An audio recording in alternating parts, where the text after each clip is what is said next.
Addicts, it's Joe with Black Box Silver and Bronze here. I'm going to take on Alan, the Comic Collector Geek's challenge to show 10 reflection covers. Let's go.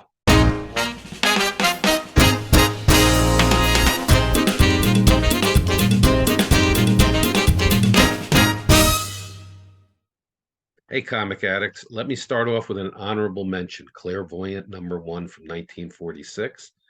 Beautiful, sultry redhead in lingerie. Just needed an excuse to show this cover.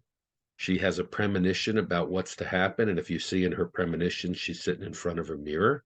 But fortunately, there's no reflection in the mirror, so I have to leave this off the top 10. Magic mirror on the wall, who is the fairest one of all? Number 10, Wonder Woman, number 195 from August of 1971, The Mystery of the House That Wasn't.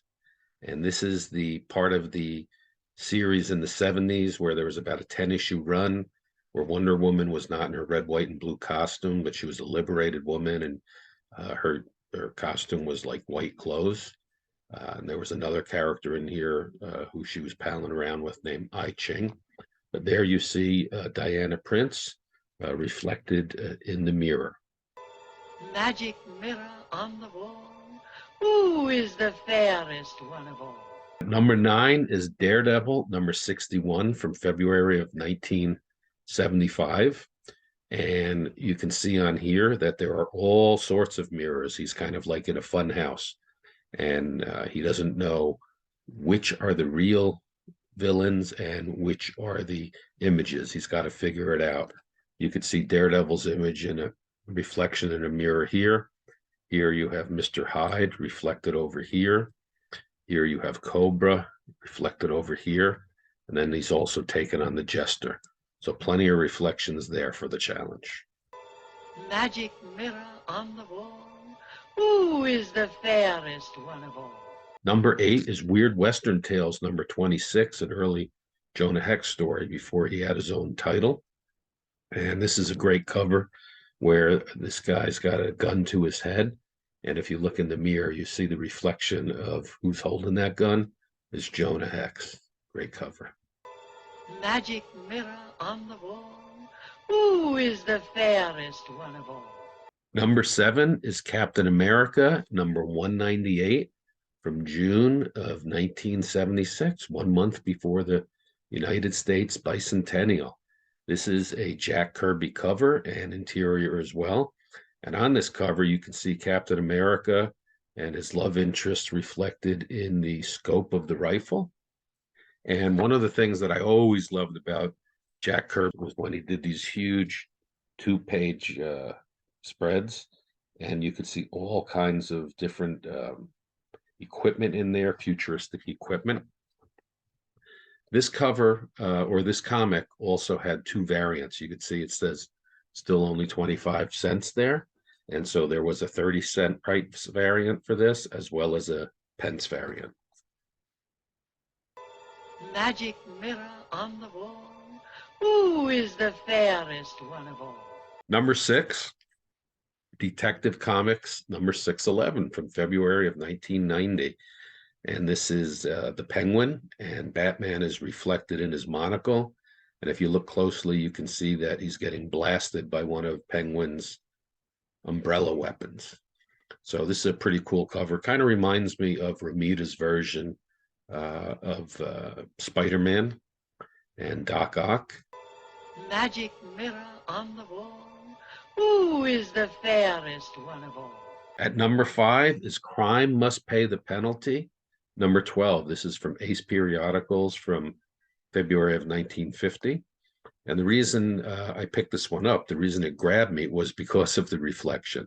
So if you look at this, you see this gangster's getting the gun shot out of his hand. And if you look closely at the rearview mirror, you can see that the person who's doing that is a police officer chasing him on a motorcycle. So perfect for the reflection challenge. Magic mirror on the wall, who is the fairest one of all? At number 4 is Amazing Spider-Man number 311. This is a Todd McFarlane cover with a great reflection of Spider-Man in Mysterio's helmet. This is from January of 1989. I can't think of another issue earlier than this where Spider-Man was reflected in Mysterio's helmet, but it's a great way to create an image. Now, one of the things that's cool about Todd McFarlane's cover art on Spider-Man was that he hid spiders throughout his drawing. So if you look in his line work, you can search for them. So for instance, on this one, I found 3. And if I bring it in close here, there's one over here. Yep, right there in the bottom. And then there was one over here, yeah, right above my finger there. And I found one over on this side, right above my finger there, as well as that one there. I think there's some, on some of these, there's a number. Oh, up here by his name, that's where it is. If you look by his name, McFarlane, there's the number 4. So the 4 means that there's 4 spiders to find. So I don't know if this one counts. I found 1, 2, 3 hidden in there. I got to look harder there, but that's a neat thing on the McFarlane Spider-Man covers. Look for a number and then try to find that many hidden spiders in his art. Magic mirror on the wall, who is the fairest one of all? Number 3, Batman Adventures Holiday Special #1 from January of 1995. Another great villain to have reflections on is Mr. Freeze, because he has a glass dome like Mysterio, right? And so this is a Bruce Timm cover. I've always liked this one quite a bit. I like Bruce Timm art. I particularly like this cover. You can see that both Batman and Batgirl are reflected in Mr. Freeze's dome. This is similar to the cover that Alan showed. Was it Batman One Bad Day, Mr. Freeze #1? Basically, a very similar image to this.